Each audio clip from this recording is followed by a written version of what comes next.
Monster Hunter Wilds is finally kind of playable.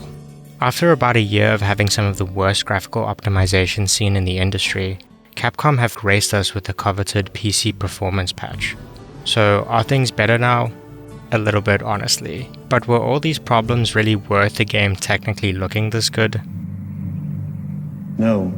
Even ignoring the fact that this game was almost unplayable for a whole year after release, if you aren't one of the 10 people who can afford to play the game on the highest settings, it still looks pretty rough. The recommended requirements are high enough already, but that's only enough to get you to medium settings with frame generation on. If you're on a mid-range PC like the vast majority of Steam users, you can settle for the generous 30 FPS this game provides for you, or you can turn to DLSS and FSR to manufacture the rest of those frames for you. But when most of the pixels on your screen are guesswork and half the frames you render are imaginary, it's less like playing a game and more like entertaining a thought experiment. It's just so frustrating, because none of that meticulous detail even matters in the end if it's just going to be lost in a haze of generated frames, upscaled resolutions, and low quality textures. It might be hard to see properly with YouTube's compression, but if you've played the game with these settings, you know just how grainy the picture can come out. Surely this is not what the developers intended the game to look like. It's frankly a bit of a step down from the game's predecessor, Monster Hunter World. Running that game on the exact same specs, I'm spoiled with a solid 80 frames per second on the highest settings. It might not have that fancy lighting engine and the polygons are a bit more obvious here, but in comparison, the game just looks and runs better. No blurriness, no artifacting or fake pixels. The game just feels better to play without all that input lag from frame generation. It's smooth and responsive, and it makes the gameplay all the more satisfying while still looking pretty great. Wilds has some amazing moments and the game's systems are super addicting, but the performance is so shocking it takes so much away from that experience. More often than not, the graphics end up undermining the gameplay instead of enhancing it. Monster Hunter World wasn't perfect on release either, but Wild's performance is on a whole other level. World came out like 8 years ago, man. What happened? Have we learned nothing? This issue isn't exclusive to Monster Hunter. It's become sort of a trend in the industry to release overproduced and unoptimized slop out into the market and either fix the game later or leave it up to players to figure out how to make things work out. It's basically an expectation for games to release with massive optimization issues at this point. A lot of the conversations around this topic tend to focus on holding studios accountable post-release, but I'm more interested in why this keeps happening in the first place.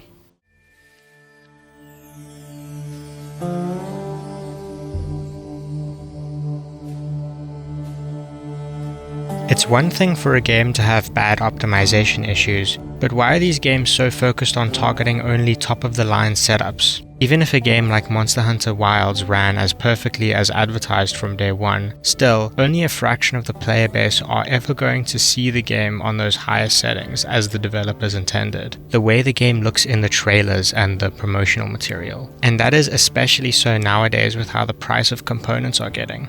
These companies aren't completely incompetent. They definitely have these kinds of statistics on hand. They know what their players are going to see when they load up the game. Sure, there are consoles to consider as well, but even then, the performance hasn't been super there either. Historically, graphical fidelity has always been dependent on the hardware players had access to at the time. Systems couldn't always handle stuff like dynamic lighting and complex procedural animation. Developers had to get pretty creative with formatting data just to get games down to the right size so that they could even fit in the cartridge. It's a far cry from the 150 gigabyte messes you can expect to clog up your drive nowadays. Thoughtful development and optimization constraints are seemingly a thing of the past. The responsibility to make these games work is pushed onto players more and more.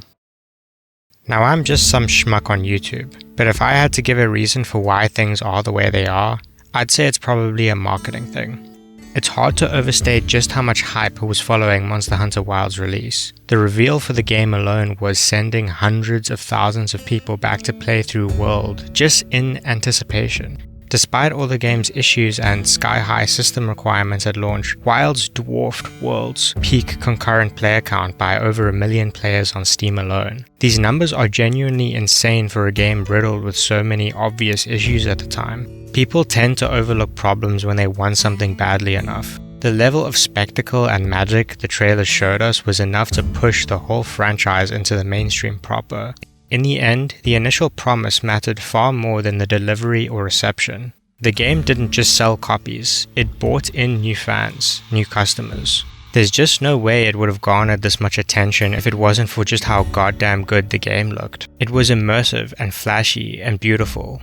Not to put on the tinfoil hat, but maybe the state of this game's performance was not an unintended consequence of an overly ambitious art direction, but a calculated risk. The amount of different system setups and console versions there are out there right now kind of gives these companies a sense of plausible deniability. They can go crazy on the graphical fidelity and use these heavy-duty development-favored game engines without as much thought towards performance issues. Sure, you might not be able to run the game, but that guy with the 4070 Ti or PS5 Pro sure can. It's not false advertising. You're just broke. The responsibility is on you. And at the end of the day, when all is said and done, if the backlash against the game is too strong, the studio can always just go back and optimize it months later, and the game gets this second wave of free publicity and attention. Technology like upscaling and frame generation have hypercharged this issue as well, by technically allowing low and mid-range setups to dubiously achieve acceptable frame rates at either a small or massive expense to overall picture quality, depending on how much processing power you're making up for. This tech should ideally be a cherry on the cake type deal, optional for systems that need a little extra push to achieve even higher frame rates. Instead, often it seems more like a justification and an excuse for bad performance, a crutch for bad optimization. Now, I'm not asking for studios to drop these newfangled technologies like photogrammetry or nanite, so we can go back to the 360 era graphics. But I do wish game development was more conscious about the kind of systems that the majority of players actually have access to. Being more realistic about how a game is going to look when it hits the market will just make for better experiences across the board. Graphical fidelity and performance should be a balancing act. Optimization shouldn't be an afterthought. All those fancy trailers can be impressive, but the art is just wasted if so few people are going to be able to experience it that way. I don't know about you, but I'd much rather all that effort go towards the version of the game that people are actually playing. These studios need to scale down a bit to focus on the player's tangible experiences over all those extra bells and whistles. This industry is seemingly becoming unsustainable over this level of vapidness. If we can't reflect on this, games are going to continue to get uglier.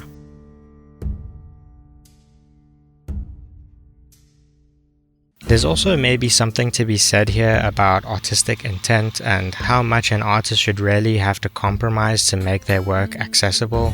But we are also talking about literal multi-billion-dollar companies and video games that are designed to make money first and foremost. That's a pretty big can of worms, and I've got smaller fish to fry right now. Maybe another time.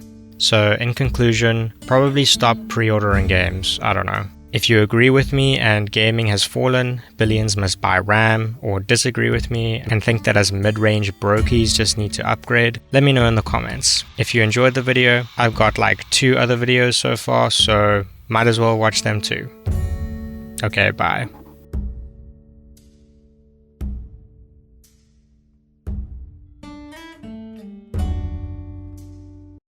But we are also talking about literal multi-billion company.